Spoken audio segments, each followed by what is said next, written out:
السلام عليكم ورحمة الله وبركاته. اهلا بيكم في حلقة جديدة ولابتوب تاني هنعمله مراجعة من الاول للاخر. هنفصص كل حاجة فيه ونشوف مواصفاته والمداخل والمخارج بتاعته، وكمان هنجرب عليه العاب ونجرب عليه برامج هندسية ونشوف الاداء بتاعه عامل ازاي. اللابتوب اللي معانا النهاردة لابتوب مميز جدا، لوجو اتش بي الجديد وجهاز معدن وفئة السعرية المتوسطة شوية او تحت المتوسطة. الموديل اللي معانا اسمه اتش بي اليت بوك 745، النسخة الجي 6 اللي بتنزل بكارت شاشة 2 جيجا. بس النسخة اللي معانا النهاردة نسخة مميزة شوية، فيها كل الاوبشنات، فيها تاتش سكرين وفيها فيس اي دي وفيها فينجر برينت وكمان كارت شاشه 2 جيجا. بس قبل ما ابدا بالفيديو ما تنساش تدعمني بلايك واشتراك في القناه، بقدم محتوى جامد جدا بخصوص اللابتوبات اللي استيراد خارج. من غير ما نرغي كتير يلا نبدا بالفيديو على طول.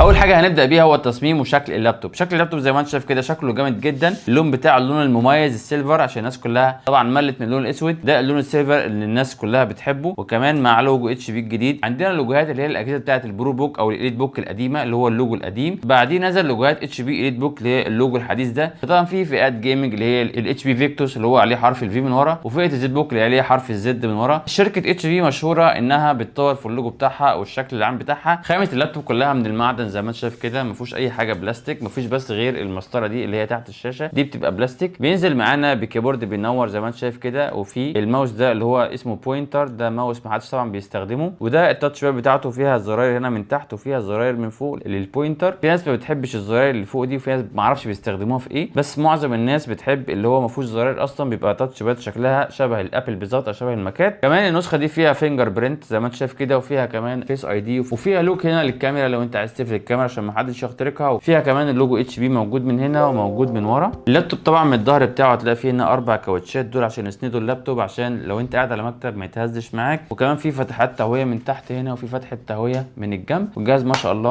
كله ميتال، والمسامير بتاعته اهي برده لو حبيت تفك اللابتوب. والشاشه اللي معانا النهارده شاشه مميزه جدا، شاشه تاتش سكرين. دي ممكن تستخدمها لو انت فاتح مثلا يوتيوب او فاتح اي حاجه، ممكن تستخدمها كتاتش، او ممكن تكبر صوره او تصغر صوره عن طريق ان انت بتستخدم التاتش شبه الموبايل بالظبط. وكمان التاتش بتاعه سلس جدا زي ما انت شايف كده، انا اقدر اشتغل بيه بكل سهوله. بفتح هنا الواي فاي، ممكن اختار هنا من القائمه، ممكن اقفل مثلا هنا افتح ماي كمبيوتر تاني. ما شاء الله التاتش بتاعه سلس جدا. برده نقطه عشان تختبر التاتش بتاعه، بتجيب صبعك من اول هنا كده وتسحب. لو التاتش فصل في النص هتلاقي التاتش ده فيه مشكله، لان التاتش ده بيبقى خطوط طول وخطوط عرض. لو انت سحبت من الاول هنا لحد الاخر ده بيبين لك التاتش كله شغال. لا ما شاء الله شغال لحد الاخر اهو، ما بيعملش اي مشكله. لو التاتش فيه مشكله هتلاقيه فصل عند نقطه معينه، كل ما توصل لها بيقطع زي ما انت شايف كده. مخارج ومداخل اللابتوب ده معظمها موجوده على اليمين هنا. ده مكان لسيم كارد اللي هو فيه كارت توان، ده ممكن تركب فيه خط. وده مكان لسماعات لو عايز تشغل سماعات خارجيه على اللابتوب، او لو انت شغال كول سنتر. وكمان عندنا يو اس بي 3 هنا واتش دي ام اي لو عايز تقعد على تلفزيون كبير. وده مكان لكابل نت، دي برده بتقفل على الكابل زي ما انت شايف كده. ودي عشان تدي لك مخارج زياده بتركبها هنا زي تحويله كده،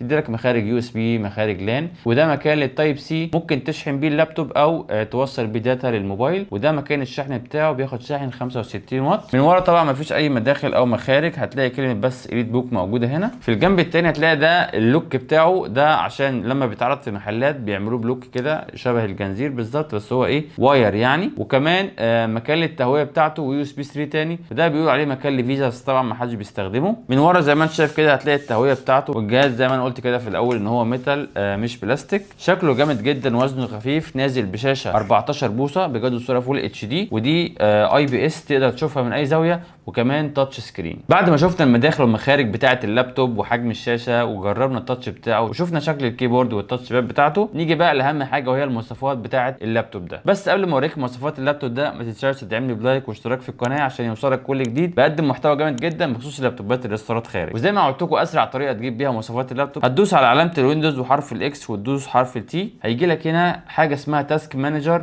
وتختار منها كلمه بيرفورمانس. بيرفورمانس دي هتخش على حاجه اسمها سي بي يو، هتلاقي ايه مدي رايزن 5 برو 3500 اللي بيعادل اي 5 الثامن اللي هو 2500. ده 3500 ما نقولش عليه تاسع، بس هو اعلى من الثامن بشويه. ده بروسيسور بيبقى 2.1 جيجا هرتز، وطبعا بيوصل ل 3 جيجا هرتز او 3.5 جيجا هرتز مع التوربو بوست. كمان نازل ب4 كور و8 لوجيكال بروسيسور و 4 ميجا كاش، وده بروسيسور قوي جدا في الاداء لو انت بتشغل العاب متوسطه او بتشغل اوتوكاد اللي هو 2 دي، وكمان بيشغل فوتوشوب والاستيتور بجوده كويسه قوي. وطبعا ده هنجربه عليه في نص الحلقه كده عشان نشوف اداؤه عامل ازاي. هندخل هنا على الميموري، هنلاقي الرامات بتاعته 8 جيجا، في منه نسخ بتنزل برامات 8 جيجا ونسخ بتنزل برامات 16 جيجا. دي 1 اوف 2، يعني ده الباص بتاع الرامات هو 2400، ودي سلوت يوز دي 1 اوف 2، يعني ده رامه من اصل بنكين رامات. ممكن تشيل رامات لحد 32 جيجا، في كل بنك ممكن تركب 16 او تركب في كل بنك 8 و8 ب 16 جيجا. كمان بقى هتلاقي حاجه اسمها هنا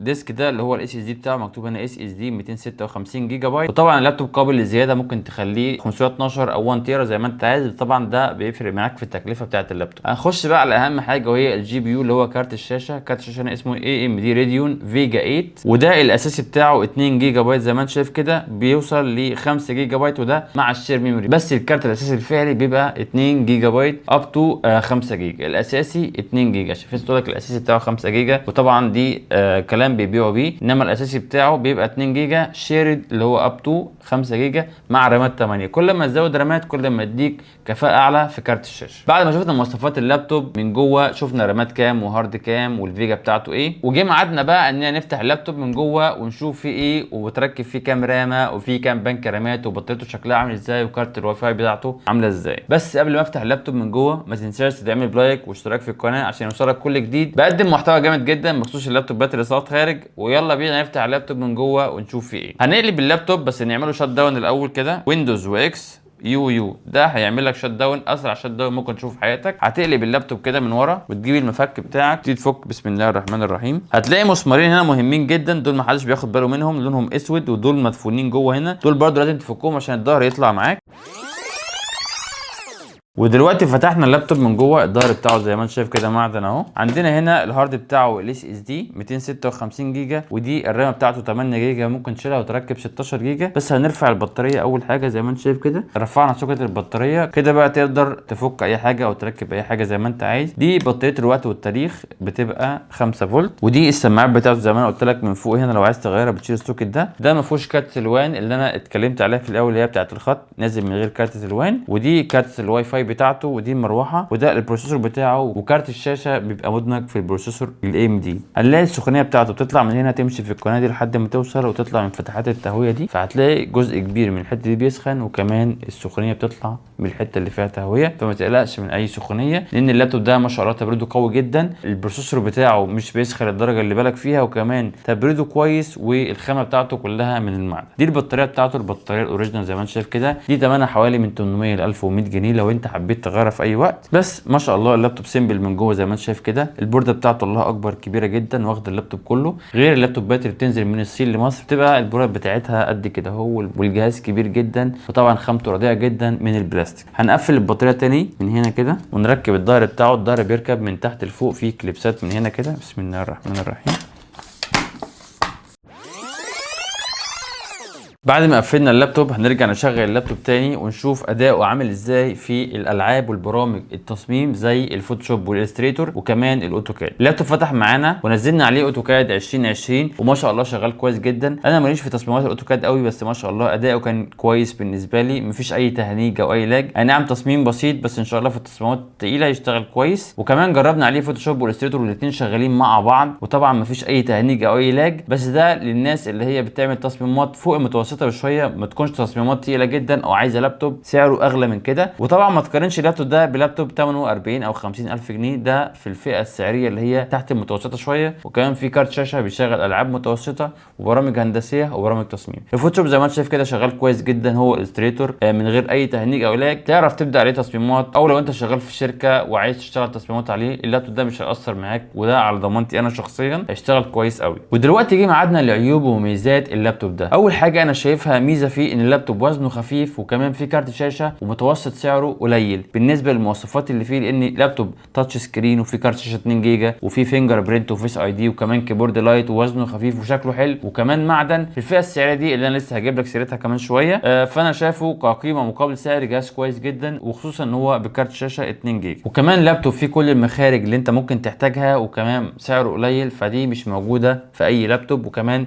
شكله حلو. عيوب اللابتوب ده ودي الناس كلها كلها مستنياها. عيوب اللابتوب ده ان في ناس طبعا بتحب اللي هو الكيبورد الكامل، ودي هتلاقيها في النسخه ال 755 مش ال 45. 45 ده بيبقى 14 بوصه، وال 55 ده بيبقى 15 بوصه، وانا شايف ان ده مش عيب قوي، لان دي نسخه موجوده بالفول كيبورد ليها ثمن، والنسخه اللي هي من غير فول كيبورد ليها ثمن تاني خالص، وطبعا بتفرق في السعر. تاني عيب ان هو ما فيهوش غير مخرجين بس يو اس بي، ودول طبعا انت لو وصلت ماوس هنا ووصلت الموبايل بتاعك الناحيه الثانيه مش هيبقى عندك مخرج تاني ان انت توصل فلاشه. ممكن تجيب له كونفيرت، او ممكن انت تستغنى عن الماوس لحد ما تنقل حاجتك او تفصل موبايلك. ده هو في مخرج 2 يو اس بي بس، ومكان واحد لتايب سي. والشركه كانت ممكن تعمل واحد كمان في الجنب، لان موجود واحد بس، كان ممكن تعمل واحد جنبه، بس ما اعرفش ايه الفكره ان هم يعملوا واحد بس. وكمان لو كانوا لغوا منه التاتش باد، اللي هي الزرار بتاع التاتش باد دي، كان هيبقى شكله احلى بكتير جدا. بس برده ما اعرفش فكرتهم ايه ان هم يحطوا لك ماوس فوق وماوس تحت. لو كانوا شالوا الماوس ده كان هيبقى شكل اللابتوب احلى بكتير جدا. بس يا سيدي، ودي كل العيوب اللي انا شايفها في اللابتوب. انما كقيمه مقابل سعر، اللابتوب ده محترم جدا جدا، مبيعاته كبيره جدا في الفتره الاخيره. وطبعا انا بتكلم عن مصر بس. ودلوقتي جه ميعادنا ان احنا نقول سعر اللابتوب ده. سعر اللابتوب ده رايزن 5 3500 بكارت شاشه 2 جيجا، الشاشه تاتش سكرين مع رامات 8 جيجا واس اس دي 256 جيجا. متوسط السعر بتاعه من 11000 الى 12500 جنيه على حسب الشركه اللي انت بتشتري منها او الضمان اللي انت بتاخده. وطبعا ده للفرز الاول او الحالات اللي تبقى كويسه جدا، زي النسخه اللي معانا دي، النسخه الكامله اللي فيها تاتش سكرين وفيس اي دي وفينجر برنت، وطبعا الكيبورد بتاعها لايت، وكارت الشاشه بتاعها 2 جيجا، والبروسيسور 3500. وبكده نكون خلصنا حلقتنا واتكلمنا عن اللابتوب ال 745 الجي 6. بس قبل ما انهي الحلقه ما تنساش تدعمني بلايك واشتراك في القناه، عشان ده بيشجعني اعمل لك فيديوهات اكتر. كان معاكم احمد من ميجا ستور، اشوفكم في الحلقه الجايه على خير.